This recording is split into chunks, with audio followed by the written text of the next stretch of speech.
English के कुछ ऐसे फ्रेजेस और वर्ड्स हैं जो कि फिगरेटिवली भी और लिटरली भी कुछ डिफरेंट मीनिंग्स में इस्तेमाल होते हैं, यानी एक से ज़्यादा मीनिंग्स में हम उन्हें बआसानी इस्तेमाल कर सकते हैं, जिसकी वजह से हमें इंग्लिश बोलने और सीखने में बड़ी आसानी हो जाती है।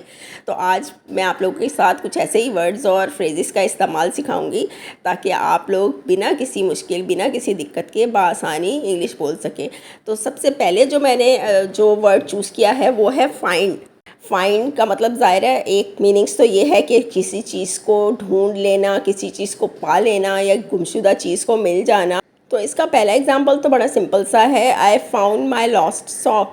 मुझे मेरा गुमशुदा मोज़ा मिल गया। जो दूसरे मीनिंग्स है वो है कंसिडर और रिगार्ड, यानी ऐसा ख्याल करना, ऐसा समझना या ऐसा लगना। इसकी एग्जांपल भी बताती हूँ। I found it very offensive that you pushed your classmate. मुझे ये बात बहुत बुरी लगी कि तुमने अपने क्लासमेट को या अपने साथी को धक्का दिया। अब यहाँ पर लगना की सेंस में ये यूज़ हुआ है।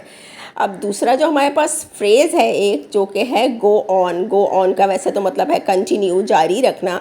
एग्जाम्पल भी देखते हैं। The celebrations will go on for the whole week. जश्न पूरा हफ्ता जारी रहेगा। अब दूसरे मीनिंग्स में इस्तेमाल होता है टू कंटिन्यू रिलेशनशिप जर्नी और सम एंडेवर, यानी ताल्लुकात, दोस्ती, साथ या किसी कोशिश वगैरह को निभा पाना।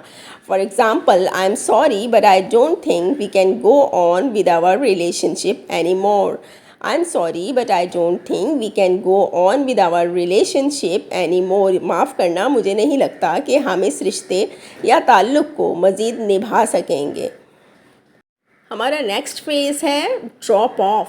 ड्रॉप ऑफ एक से ज़्यादा मीनिंग्स में इस्तेमाल होता है। पहले तो वही है कि डिक्रीज़ और डिक्लाइन, कम या हल्का हो जाना, घटना या गिर जाना। For example, the number of attendees started to drop off after lunch. Lunch के बाद शुरका की तादाद घट गई, यानी पहले तो वो आ गए, जब लंच वंच खा लिया उसके बाद चले गए तो बहुत कम तादाद रह गई। तो the number of attendees started to drop off after lunch.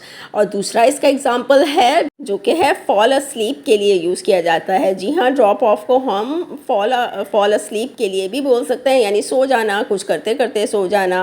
For example, you tend to drop off while watching TV. तुम अक्सर टीवी देखते देखते सो जाया करते हो। और ड्रॉप ऑफ यहीं पे ख़त्म नहीं हुआ, बल्कि इसके एक और मायने हैं डिक्रीज़ और फॉल इन टेम्परेचर। अचानक दर्जा हरारत में कमी वाक़ होना। The temperature will drop of sharply tonight. आज रात अचानक दर्जा हरारत तेज़ी से गिरेगा। और अभी नहीं जान छूटी ड्रॉप ऑफ से। इसका तो ये वाला मतलब तो सभी को पता होगा कि टू डिलीवर और लीव समथिंग और समवन, किसी शख्स या चीज़ को मतलूबा पते पर पहुंचा आना। I drop off the package at your home. मैं पैकेज आपके घर पहुंचा दूंगा। और इस तरह भी कि can you drop off the kids at their school. क्या आप बच्चों को उनके स्कूल छोड़ाएंगे। अब हमारा एक और फ्रेज़ है जो कि है टर्न ओवर। टर्न ओवर तो वैसे तो फ्लिप द पेजेस, यानी सफ़ात पलटना। तो एग्ज़ाम्पल है, I turn over the pages of the novel to read the next part. मैंने नावल का अगला हिस्सा पढ़ने के लिए जल्दी से सफ़ा पलटा। और टर्न ओवर के दूसरे मायने हैं टू हैंड और ट्रांसफ़र द रिस्पॉन्सिबिलिटी और टास्क, किसी के हवाले ज़िम्मेदारी करना, किसी को कोई ज़िम्मेदारी या काम सौंप देना। For example, he turned off the business to his son. उसने बिज़नेस की या कारोबार की ज़िम्मेदारी अपने बेटे को सौंप दी।